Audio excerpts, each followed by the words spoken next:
starting? No, we are on air. So, good evening. Hey up, everyone. And we are at Home with the Fishers, starring Chris and Nicola. And today we have Dave G Designs, and this is episode 15. Ooh, so before we get started, hello to everybody who's in the chat. I'll put this down. Yeah, you can put that down now. It's great to have you all with us. Now, we're wearing special T-shirts. So, I'll just, there you go. You show yours. Yours is easy to show than mine. Don't fall over. Just broke that chair. He's just broken the chair. There you go. You see it? Yeah. The chair's broken. Is there a woodworker in the house? Yeah, he'll be working on it tomorrow. Anyway, what we wanted to say, Mr. Twidell. Happy birthday, Steve. Yeah, happy birthday. Woo! Happy birthday, mate. Yeah. So we've got our Forking Bananas T-shirts on. Yeah, on in your honour. Yes. So yeah, you can see I got mine on as well. Yes, we're not worthy. We're not worthy. So we hope you've had a really good day. And I'm sure everybody wishes you a happy birthday too. But at least Chris has got the right day for once. Every day is the right day. So, so there you go. So we're going to start as we always do. Well, we don't always start with a broken chair, but we've got a broken chair. I know it's all right. I know what's gone wrong. Is it what do you call them? It's not a big job. It's not a big job. It's all right then. No. So today on the podcast we have Dave G Designs. Good evening, David. Good evening, Chris and Nicola, and everyone in the chat. So you're all the way in Croydon, aren't you? Yeah, in sunny Croydon, South London. Yeah. With 2 A's and 1 R. South. Dancer. Chris braved it a few weeks ago, didn't he? Yeah, we're down there, and as soon as we'd sort of like got past Heathrow, I wound the window down in the car, and I was shouting out. I love embarrassing Nicola, so sophisticated public school Nicola. So, but I'm shouting, "Do what? Knock it on the head! Apples and pears, jelly deals, dance off!" out the window. Just let them know that there's a mank in town. So, we had a great time. Yeah, we did, and I think we'll be coming back next year. So we can go. Go down and hang so out. you'll be stuck with us next year again, Dave. Fantastic. You're more than welcome anytime if you want to brave it down in old Londinium.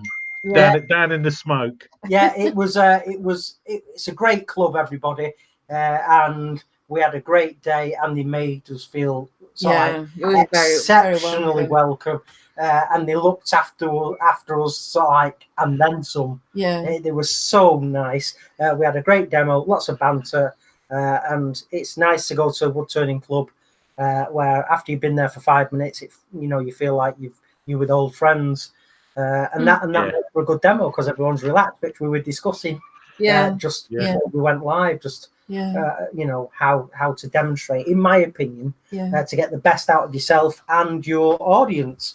So great if you get the chance or you get offered the chance or asked to go and demo at East Croydon. East Surrey. Oh, sorry, East Surrey.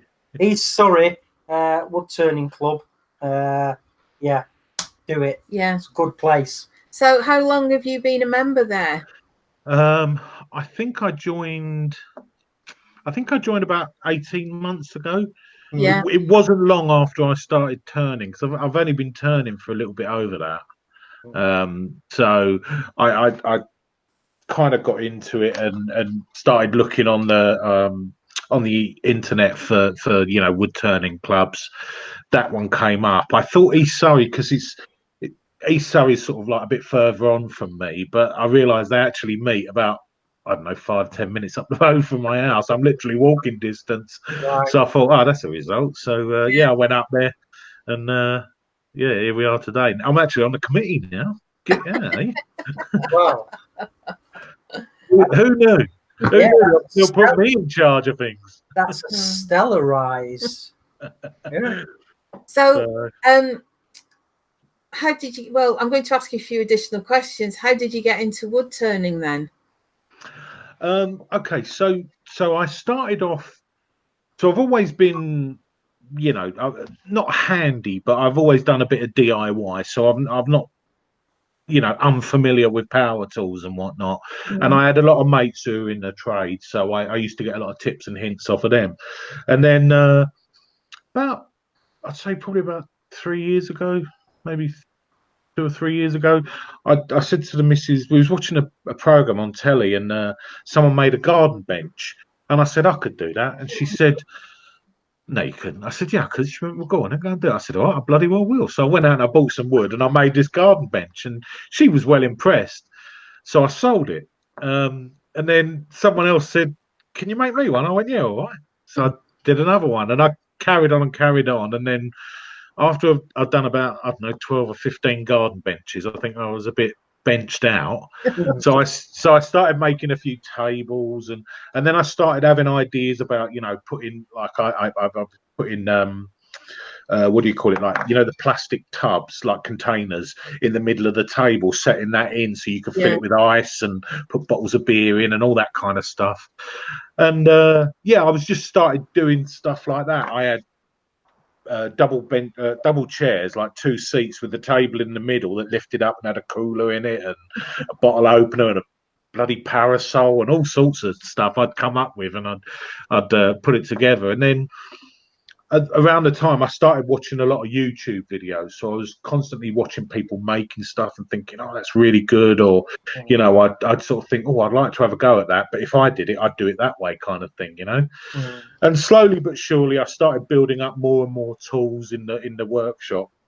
And then the one thing that I kept coming back to all the time was wood turning. I kept seeing people working on lathes and the whole Nick Zametti thing and all that kind of stuff, and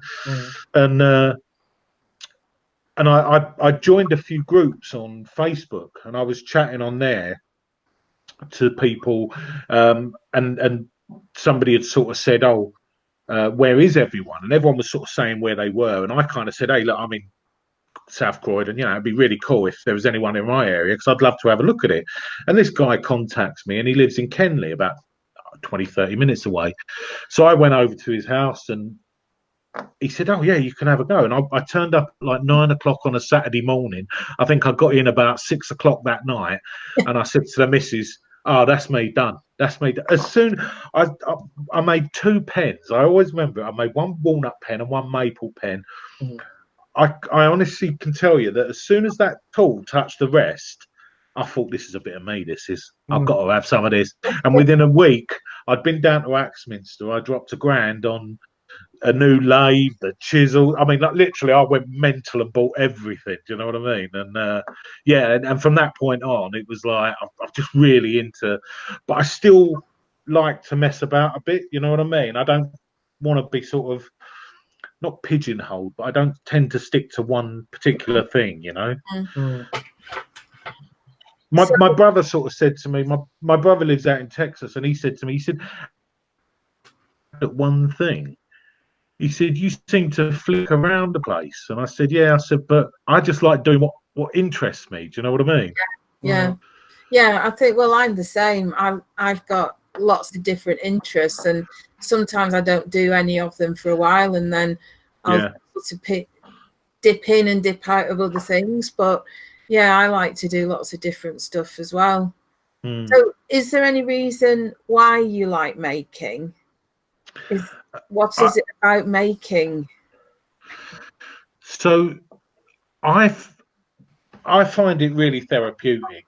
I find it a good way to relax. I think if you have any sort of anxiety or anything like that, I think it's a really good way to just switch off. I can go out into the workshop. I can, chuck a bit of wood on the lathe, or I can, get some tools out and start cutting something up. And I literally, it's like I just switch off completely. And before I know it, I've lost, 3 hours out there and not had a care in the world.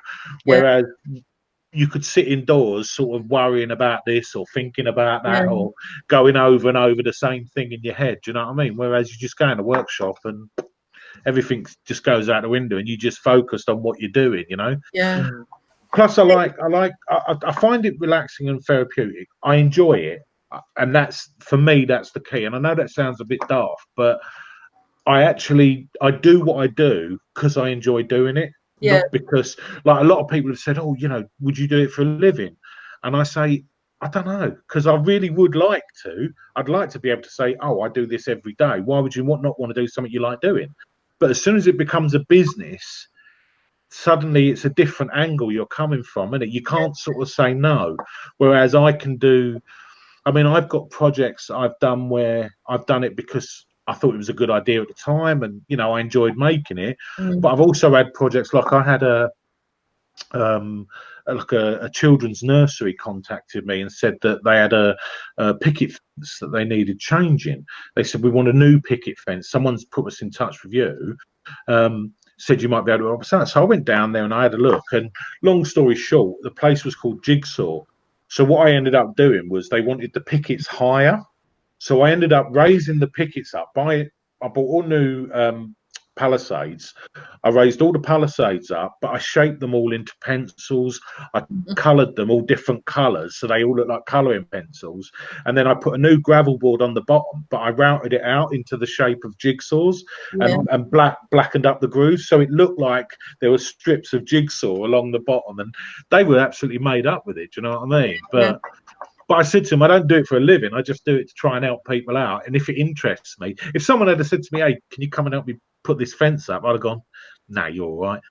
Because they said, oh, we want something new. And I thought, oh, colouring pencils, jigsaw. Yeah, that interests me. Oh, I'll have a go at that. Yeah, yeah. Sounds really nifty design, that, doesn't It it? does. Yeah. It sounds lovely. Yeah. I'm good like that. I've got a lot of ideas. I've not got a lot of the skill, but I've got a lot of the ideas. Well, that's, you know, it's a big, you know, if you've got the ideas and then you practice, you know, you'll end up with some really cool things. Yeah. So what other sorts of things do you make? I had a quick look at your YouTube, and you've got all sorts of different stuff on there, but you've obviously got a variety of stuff. Yeah, I mean, I've kind of done all sorts of different things. I mean, I've messed about a bit with resin, so I do a bit of resin casted, and I think there's a couple of videos on my channel where I had a go at making my own silicone molds. Yeah. But I made them using bathroom silicone sealant from the bathrooms and corn flour. Yeah. That was good fun. Yeah. So I've done a bit of that. I've done a bit of obviously the wood turning. So I've made, you know, the goblets and the bowls. Started off doing pens and things like that, you know. But really, like I say, I've got all sorts of stuff. I've got projects out there that I've not even started yet, but ideas that I've had. I've got this thing about storm lanterns, you know, the glass chili lamp type things. Yeah, and I can see it in my head, and that's a lot of the time what I do. I can look at something and think, I don't know what I'm going to do with that, but I know I'm going to do something with it. I've got about 8 of them out there. I've got about 8 of the oil burners, the little brass oil burner things, and I keep thinking I'm going to put like LEDs in them, or you know, light bulbs and cords and stuff, and turn them into lamps. So yeah, I pretty much have a go at most things. As long as I've done a bit of leather working. I put I made my workshop stall. I got a welder, and I did a bit of welded all the workbench up in the workshop, and then I welded a frame up for the stall. I then used an angle grinder to power carve the seat. I glued a load of wood together and power carved the seat, and then I got some leather from the first year at Makers. I went to Tandy and I bought a big roll of leather that they had in the scrap bin. I thought, I'll do something with that. Cut a big piece off of that and made the back of the stall. Do you know what I mean? Yeah. And it's quite nice, isn't it? Because when you do something like that, you can sort of go, I did that. I know. Yeah. I think that's what's nice about being creative. It's that you've got something to show at the end of it. Yeah. I think that's kind of what's compelling about it. Yeah. You know, it's like I love baking, and that's probably the thing I do the most. But at the end of it, you get a cake and you get to eat it, and it's, you know, it's just having something that somehow you've created. Yeah. That's what I like about it. Yeah. So you went to Makers Central this year, and you went last year as well, did you? I did. Yeah. Yeah. Both years. Yeah. So you're quite involved in the maker community, are you? I don't know if involved is the right word. I'm probably quite known as the big fat fella with a beard. So, well, my next question is, what has the maker community given you? So, for fear of sounding cheesy, it's a bit like JP said when you had him on the other week. It's given me some really good friends. Yeah. It's given me one or two bad ones as well, which sometimes is more fun than the good ones. But but no, it's given me a lot of good friends. It's amazing. It's amazing how you sort of. I said, especially the first year at Makers, it was really weird because I was sat there. There's a guy who lives out in Arizona called Alejandro, and a lot of people will see him on Instagram and whatnot. But he was there the first year, and he was over with the Easy Wood Tools guy. Yeah. So Alex, yeah. So we were sat in the bar. We got there on the Friday. We sat in the bar chatting with him because he was sort of on his own kind of thing. So we're sitting there chatting away, and he's saying, "Oh, do you know these people?" Like, and I'm saying, "Well, you know, I know some of them from YouTube, and I've seen them." I'm saying that's so and so, and that's so and so, and I'm pointing all these people out. And Joe was with us. Joe Whitaker was stood there, and I said, "Oh, that's Joe." I said, "I know Joe." And then I looked at Joe and I said, actually, I don't know Joe because I'd never met Joe. I'd never spoken to Joe, but I felt like I knew Joe because I'd watched his videos and we'd had a few messages back and forth over YouTube and that. Do you know what I mean? It's quite bizarre how you almost feel like you know people before you know them. Do you know what I mean? Yeah. But I said to you this year, that first year was just mad. It was everything went by in a blur, and you kind of, I mean, I came home. We was up there Friday to Monday, me and the missus, and we spent the whole weekend there. We came home and I said, do you know what? I said, I don't think I saw half the stands that were there. I said, I didn't see a single demo all weekend. And I said, all I caught was 10 minutes of Chris. I saw 10 minutes of you. And I said, I was just absolutely blown away. Do you know what I mean? And for me, this year, I said, I'm going to make more of an effort. I'm going to try and see more stands. I'm going to try and watch more. Yeah, that didn't happen. You still get sidetracked into chatting to everyone and meeting everybody. And... Yeah, because when we bumped into you, it was I was doing the pen. That's right. Makers International, and you sort of like you were loitering with intent there. Yeah, yeah. I said I've never been one to sort of go to. Is giddy a manly word? I don't think it is, but I don't think I've ever gone too giddy over anyone. But I've got to admit, Chris, I was proper fanboying over you. You know that. So yeah. I mean, the missus was the only one who stopped me throwing my pants at you. You know. we felt the love, man. we felt the love. But you know, a few weeks later, we got the chance to hang out with you and your club mates. So absolutely, yeah, it's cool. But no, Makers Central, I completely agree. And the first year, although I did the 2 demos, it's just a maelstrom, and you do come away kicking yourself, thinking, "Holy moly, we forgot to do that," and "Holy moly, we forgot to do this," and it's just. And this year, I had 6 demos to do, and I had even less time to get around. But Nicola did sort of like walk me around the hall a couple of times, and we still missed because we were walking around, and then Nicola said, "Flipping heck, your demo starts in 15 minutes, and you're just getting into your stride." So it's difficult for everyone to. I almost saw less this year than I did last year. Yeah.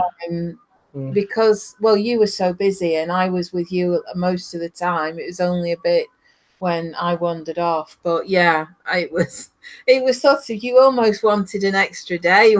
Or you know, the funny thing, I came home and I started watching everybody's videos as the videos start uploading to YouTube.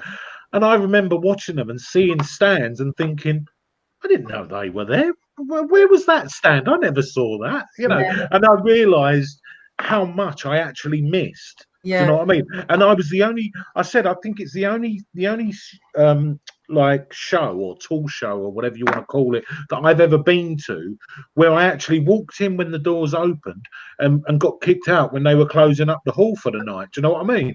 How can you spend that long there and not see everything? It's crazy, isn't it? Yeah. But it was just so many people to meet and so much stuff to talk about. Yeah. But no, so in terms of the question, yes, it's definitely given me some really good friendships. But I think more than anything, it's given me opportunities, because I think it's opened up a lot of opportunities for me to actually learn new stuff, to test myself, to try different things, and to realise that, you know, I know I look incredibly young and handsome and all that, but I'm actually pushing 50, so you know I'm not afraid to say it.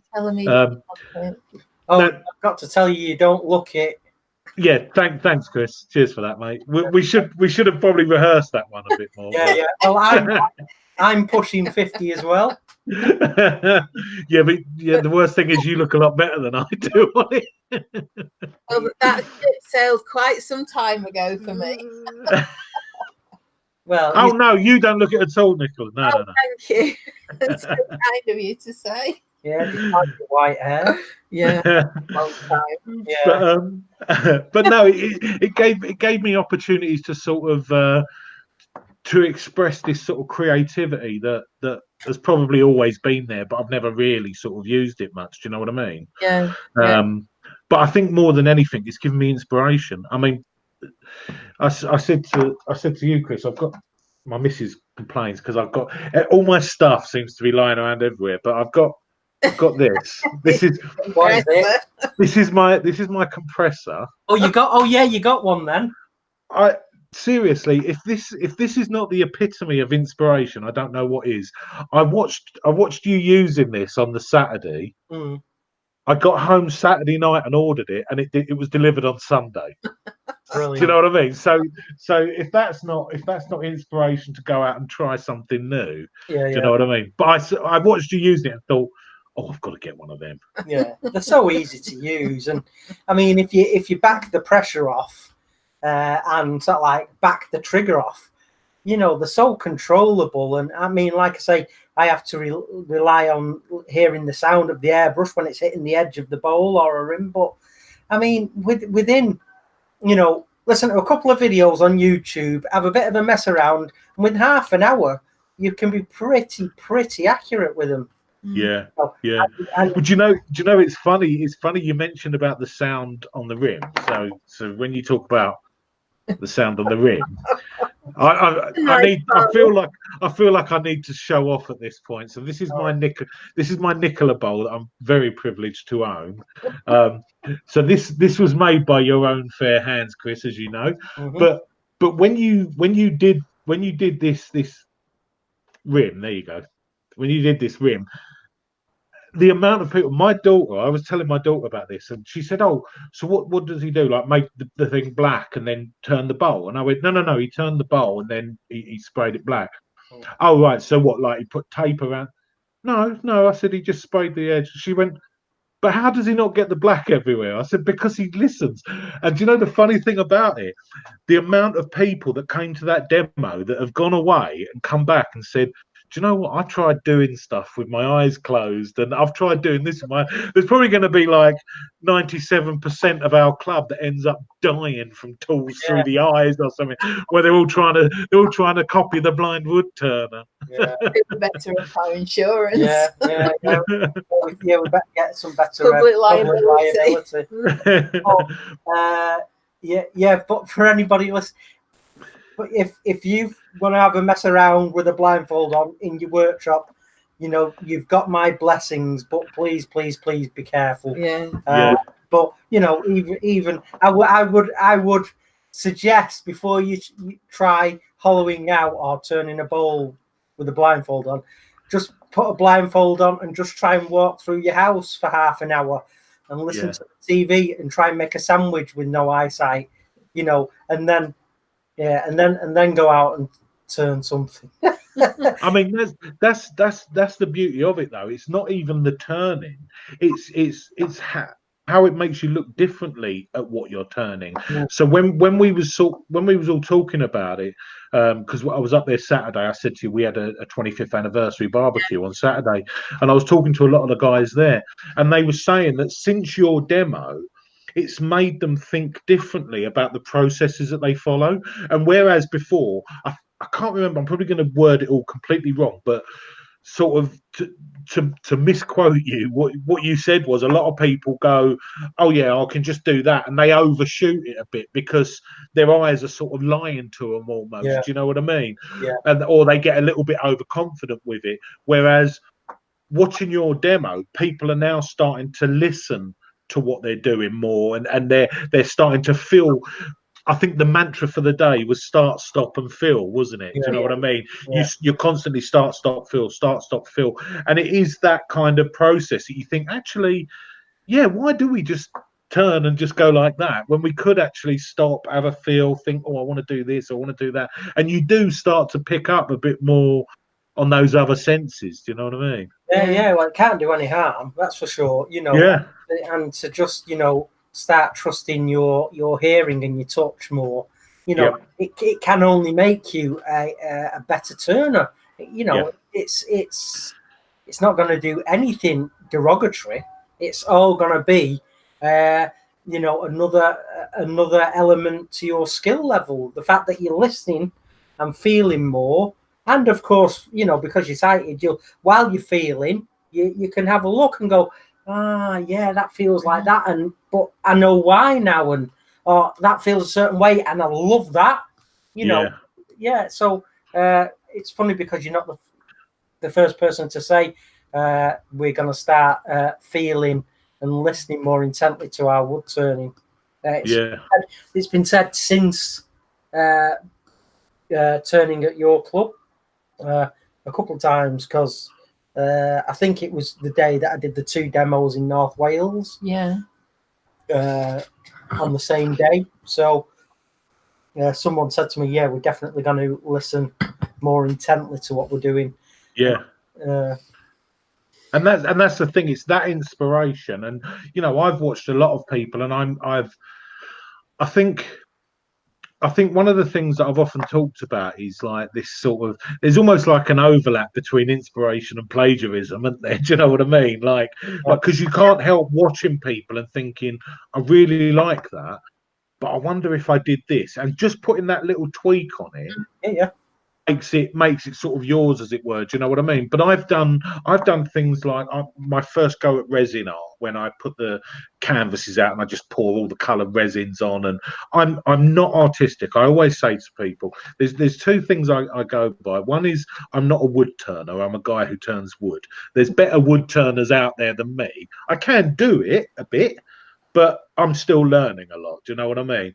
But also I'm not artistic. I can't draw or paint a picture, you know what I mean? I used to work with a guy who used to take photographs, and I know, Nicola, you like a bit of photography and that. If you take, he used to take a photograph and say, oh, look, these are my holiday photos, and there'd be a picture of his wife with the tree and the blue sky and the birds, and it would just look really good.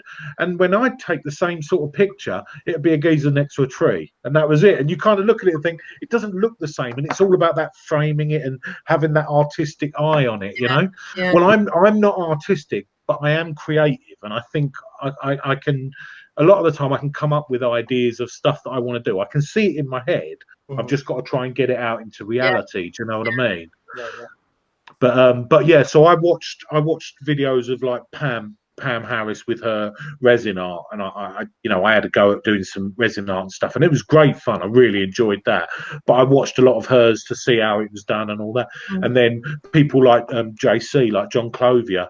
I loved all the, I've got one there. all the sort of wood turning things that John does with the Yeah. circles, and then I sort of so with this one I did a bit of the gold leaf. I saw Yeah. he'd used some gold leaf and some colours, but then I also did, like, dare I say it, my Lichtenberg fractal burning on it. Do you know what I mean? Which is frowned upon in a lot of circles. I don't endorse it. I'm just, it's just what I do. I'm not advising people to try it themselves. It's incredibly dangerous. It is incredibly cool, but it's incredibly dangerous. And my missus hates it when I use the machine. But yeah, you know what I mean. There's so many people out there that I've watched, and I've been inspired to sort of try what they're doing, because I just like the way it comes out. And I think, I wonder if I could do that. I wonder what I can do to that to sort of, put my own sort of stamp on it, my own mark on it. Do you know what I mean? I think when you're saying about inspiration and plagiarism being close, I remember watching a film with Sean Connery. I think it was called Finding Forrester, and he was a writer, and he was teaching this young boy how to be a better writer. And he said sometimes you just start with a piece of writing and you kind of start typing it out until your words start coming. So you sort of take somebody else's idea and you use it as your foundation, but then eventually you'll move away from that and put your own slant on it. And I always think that's quite a nice way of looking at it. Yeah, definitely. I think I find it, with the stuff that I do, I'm inspired by things other people do. And you start by emulating, and then you start putting your own twist on it and your own flavor to it. Yeah. That's 100% true. Even, if you go back through history, the great masters would have had, mentors, and they would have been apprenticed somewhere. And, they get their ideas from their masters, and, the seed is planted. And then after years and years of toil and, practice, your own style starts to develop and comes through. So the beauty about the maker community is, and the reason why we post our stuff on YouTube, is saying, look, here's my version of it, but go and have a go and see what you can do, and go and do it better. And then you pass it on, pay it forward, see something, have a go, develop your own style and twist on it, and then show someone else and pass it on, pay it forward. And I think we all do that, and that's a big reason as to why we do it. Yeah, absolutely. Yeah, absolutely. Right, I'm just going to have a look in the comments for a minute before we carry on. So we've got Maple Tree Studios, Wayne the Wood Turner, Evening. T+G Making, Evening. Andy Pugh, Evening. Wayne Bigfoot Woodcraft, Wood Turning Live with Steve Twidell. Happy birthday. Happy birthday, Steve. Blue Light Turner, creating shavings since 2016. Deep breath. Andy Pugh. Have I said Andy Pugh? You said Andy Pugh. Mike Atkinson. Hi, bro. Leona Faye. Hi, Leona. It starts getting difficult because you can't remember who you said. Oh, Christina Michael Hesseltine. Hi, guys. Dave the Wood Barber. Hi, Dave. Strings, Blings, Jen's Woodworking and Things. Woohoo! That's another good name. There's some comments. Oh, there's a few comments about Steve and his birthday. He says, just stuffed my face and blew out the candles before the fire brigade were called. That's the trouble when you've got a big number birthday. Lots of fire. So sunburn, lots of happy birthdays. What they're drinking, cider and all sorts of things. What else have we got? Lots of talk about drink and what they've been drinking. I have that effect on people. Wayne the Wood Turner.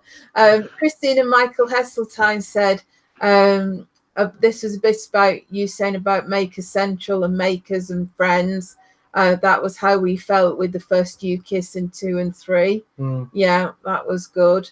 Leona said, an extra day and I'd have been dead. That was at Maker Central. Oh, yeah, I agree. I think we just about made it through 2 days, but Yeah, but to be fair, I think that was because poor old Leona was getting dragged around by Steve all the time, wasn't it? An extra day with Steve and anybody would be dead. Only kidding, Steve. Love you, really. Wayne Bigfoot Woodcraft says, just subscribe to Dave's channel. His progression through his maker life is very similar to mine. Apart from welding, I can't do that. Neither can I. Neither can I. But you know what? In all honesty, I bought an £80 welder from Lidl.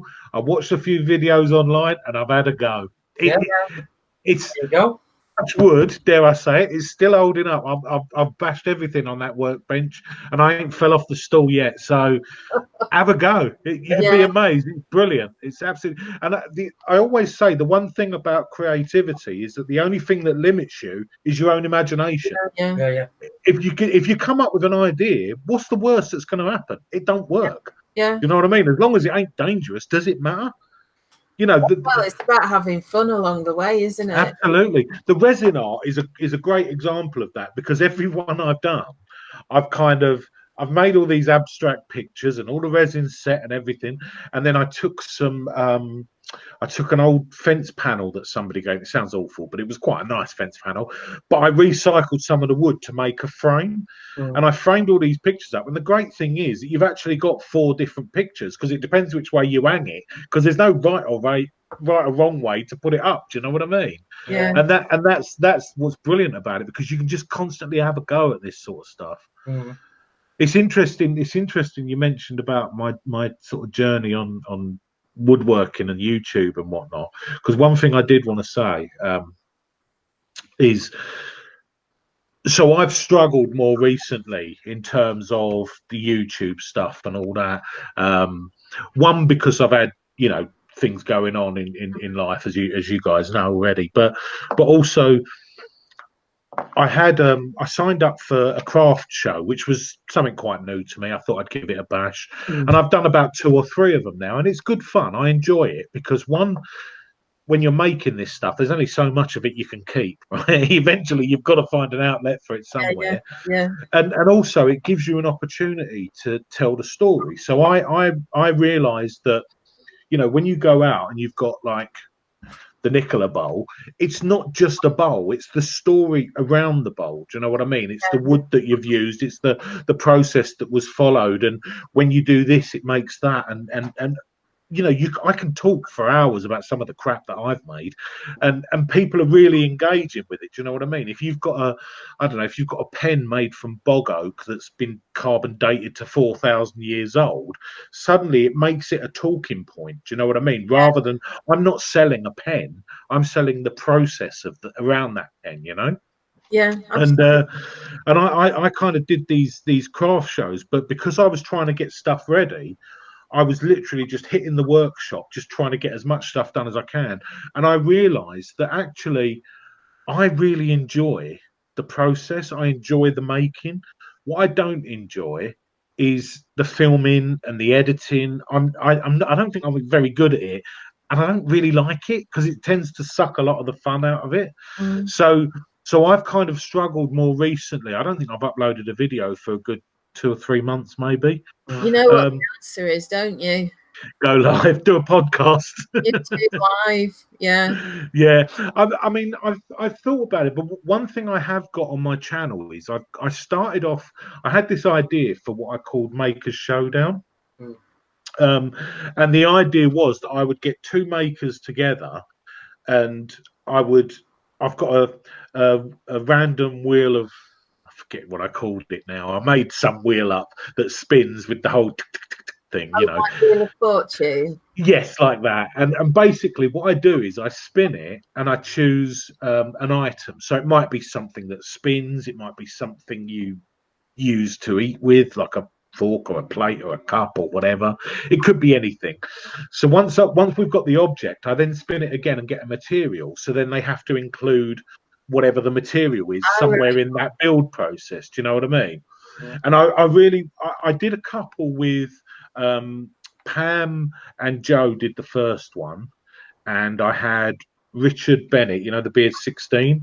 and Huey Lionheart. They did the second one, and I really want to try and push that more and do more of those, because it was a lot of fun, and it's quite. I kind of like seeing other people doing stuff. Do you know what I mean? And it was a way of sort of like taking that on, and so I'd like to get more people involved in that and do more of that. Sounds good, and I think it's the collaboration is nice as well, and you know, as we said, it's all about this community and sharing stuff and doing stuff together, and I think that's really nice. Yeah. So is there anything that you really love to make? I mean, more recently I started off doing pens. Pens was the first thing I started doing. I then got penned out and started moving on to things like bowls. I like goblets. I like doing goblets, and I certainly like captive rings. Yeah. I've got a thing about doing a captive ring, and I enjoy doing that. But really, I think the main thing for me is anything that allows me to sort of express the creativity. Do you know what I mean? So if I can do something that I enjoy doing, that for me, that's the primary aim. If I enjoy it, it doesn't matter what it is. Do you know what I mean? Yeah. But by the same token, if it's something that I can do that allows me to sort of express that creativity or whatever. I tend to do a lot of garden furniture, planters, stuff like that, because it's very forgiving, isn't it? You know what I mean? Yeah. I'm a bit ham-fisted, so I don't think I'm ever going to be your sort of fine dovetail furniture kind of guy. That ain't me. Do you know? I'm certainly not going to come around and fix that chair, that's for sure, Chris, unless you want a big 4-inch screw through the back of it or something. I think even I will be able to manage to fix this chair. It's just the joints. Basically, the glue's failed. Oh, I see. And the joint is still intact and everything. So it's just a bit of tight bond and clamp it up, and she'll be good. Happy days. Yeah. I'd like to do more art stuff. I think I'd like to do more of the resin art. I'd like to do more of the bigger turnings. I bought the bigger lathe. I bought the Coronet Herald when we was at Makers this year. Oh, right. But I'm ashamed to admit that I've still got it in my office. I haven't even set it up yet, because I'm one of them that it has to be right. Do you know what I mean? And because I can't just set it up and then be tripping over it in the middle of the workshop, so I've got to try and work out where the hell I'm going to put it.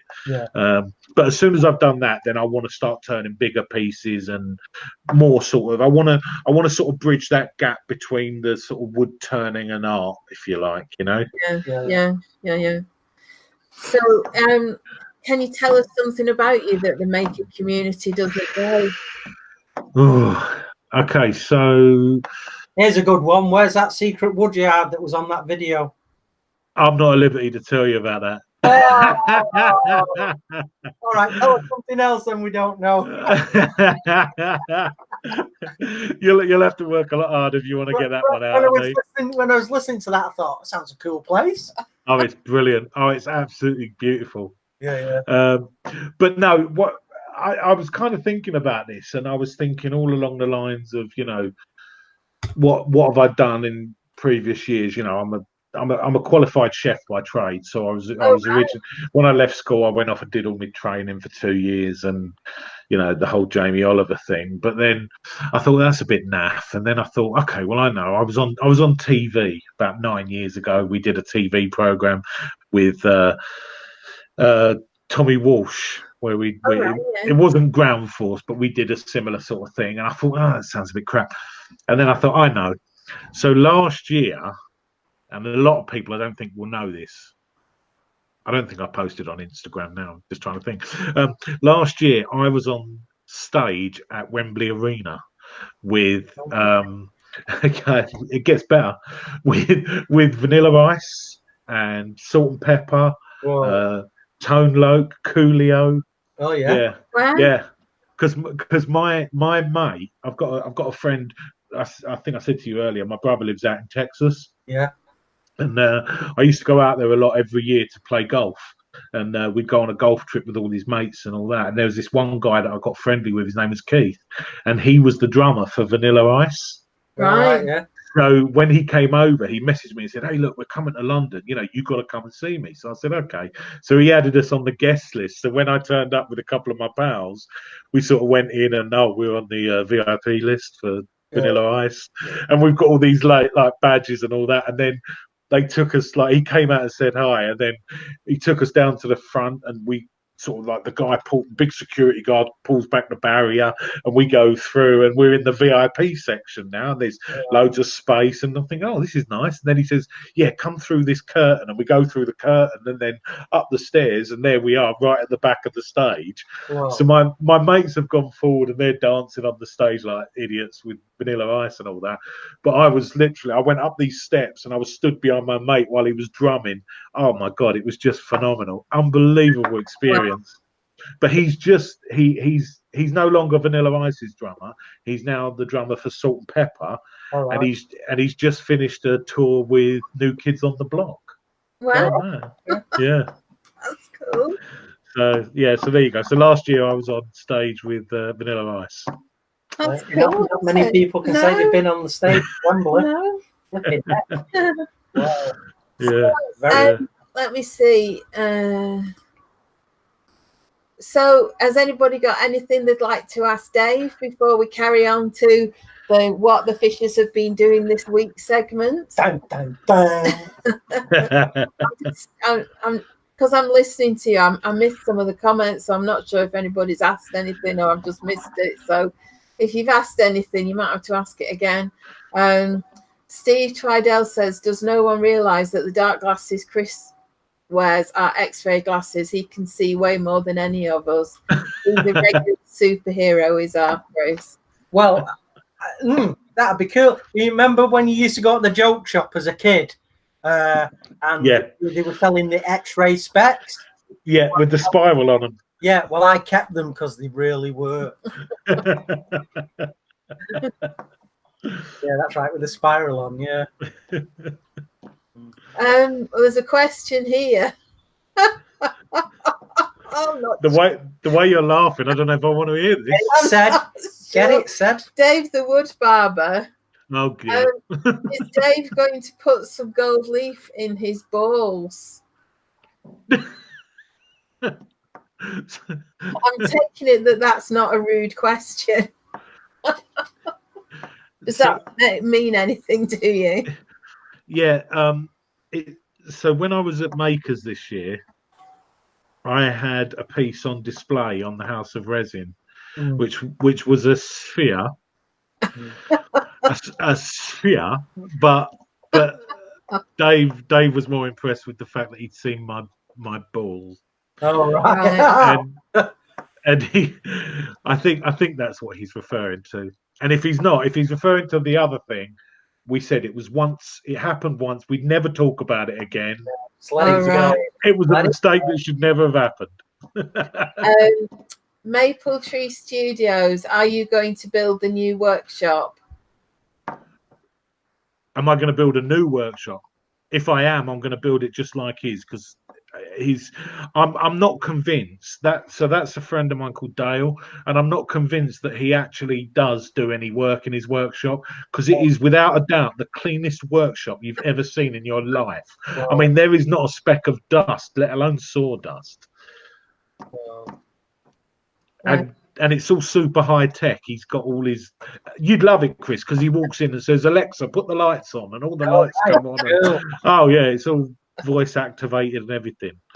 I've got definite workshop envy. Yeah, that sounds cool. Does sound nice. So, tell us where people can find you online. Oh, where they can find me online? Well, hopefully, if I get my mojo back and get back into it, they can find me on YouTube at Dave G Designs, or failing that, I'm on Instagram at dave.g.designs. Yeah. I do have a Facebook page, but I don't update it that regularly now, because Facebook's kind of like, it's more difficult, especially when you've got a personal one and a page. I forget to go and update the page, so a lot of stuff goes on my personal one. So I'm either on Facebook as Dave Gunner, I'm on Instagram as dave.g.designs Yeah. or YouTube as Dave G Designs. Okay, Cool. cool. So, Chris, anything else you'd like to add? Yeah, where's that amazing timber yard near you? I'll take you down there one day, Chris, but I'll have to blindfold you so you don't know where we're going. Oh no, yeah. That's about the blindfolding me. I'll tell you what, once you've driven me there, I will never forget that route. Yeah, you need to watch that because we'll be going somewhere and Chris will say things to me like, have we just passed that white house on the left? He always knows exactly where we are. But because I'll know, and sort of like subconsciously I'm counting manhole covers and bumps in the road. Yeah, I use them as mental waypoints to navigate. So yeah. But if Nicola can tell me sort of like a visual, oh yeah, we have just passed a certain building, I'll quickly go through it, especially if it's an area where I used to live in Manchester or something like that. To be a visual reference, and I'll go right quickly, memory map. Oh right, well you turn second left up here and then anger right, and so it's pretty cool. So, but Mike Newman, he does that immensely well. Yeah. So we don't need sat navs when it's somewhere that Chris knows. Chris Nav. Chris Nav, Chris yeah, Nav, yes. yeah. Well, Dave, it's been a pleasure having you on. It's been an absolute pleasure to be on. It's been a joy. I could never spend enough time with you guys. And you know I'm a proper fanboy in it. You don't have to go anywhere. You're welcome to stay with us. Fantastic, yeah. We'll do our little chat, but feel free to chip in and chirp up and anything that you'd like to add at any point. But we just do like a little thank you for being on now, so that when we do when I do the editing, I can put it on as the Maker Monday segment. So no problem. So don't forget that your segment will be uploaded to my channel, The Blind Wood Turner, on YouTube, and it goes on audio podcast for people to listen to if they've missed it. Yeah. Don't be surprised if when you put me live on your channel, you suddenly get a big change with your subs, Chris, because Oh right, well yeah. They'll probably dive. No, they won't. They won't. So yeah, I'm prepped for that. Come on, more subs. Woo! So I want 8,000 passed by Christmas. Well, yeah, That'd be nice. Yeah. So no, it's been a joy having you, Dave. It's lovely talking to you again. Yeah. And again, thank you so very much for making us so welcome at the club down south. No, thanks for having me. I really appreciate it. And who knows, one day I might even come up north. Yeah. Now, who am I kidding? I don't leave London. Right. Well, thank you very much. Cheers, man. No worries. Cheers, guys.